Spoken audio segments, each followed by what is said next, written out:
Janasena party సమన్వయకర్త BV రావు ఏలూరు జిల్లా కైకలూరు నియోజకవర్గం కోరుకోలు గ్రామంలో జనసేన జనబేరీ పాదయాత్ర నిర్వహించారు. బివి రావు సమక్షంలో జనసేన పార్టీలో సుమారుగా 50 కుటుంబాలు చేరాయి. బివి రావుకు కోరుకోలు గ్రామస్తులు అడుగడుగున నీరాజనాలు పలికారు.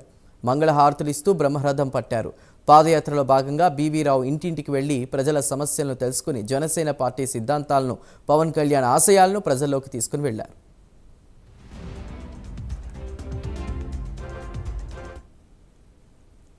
నేను జనసేన పార్టీ తరఫున ఎమ్మెల్యే అభ్యర్థిగా పోటీ చేసినప్పుడు చాలా తక్కువ సమయంలో కేవలం 10 రోజులు మాత్రమే వ్యవధి ఉండగా నాకు సీటు ప్రకటించడం జరిగింది.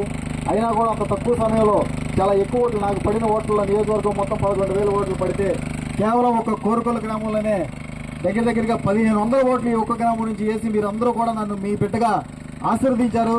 దానికి మీ అందరికీ కూడా నేను జీవితాంతం రుణపడి ఉంటాను.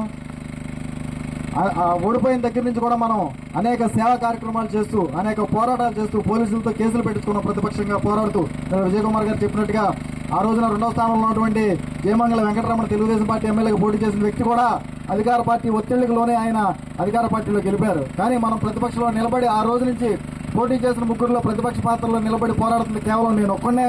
ఎవరు కూడా ఆ రోజున కైకలూరు నియోజకవర్గంలో ప్రతిపక్ష పాత్ర పోషించిన వాళ్ళు ఎవరూ లేరు. ప్రతిపక్ష పాత్ర నేను మాత్రమే పోషించాను. కరోనా సమయంలో కూడా మన శక్తికి మించి ఎంతో ఖర్చు పెట్టి అనేక గ్రామాల్లో మనం కాయగూరలు పంచిపెడుతూ సేవా కార్యక్రమాలు చేశాం.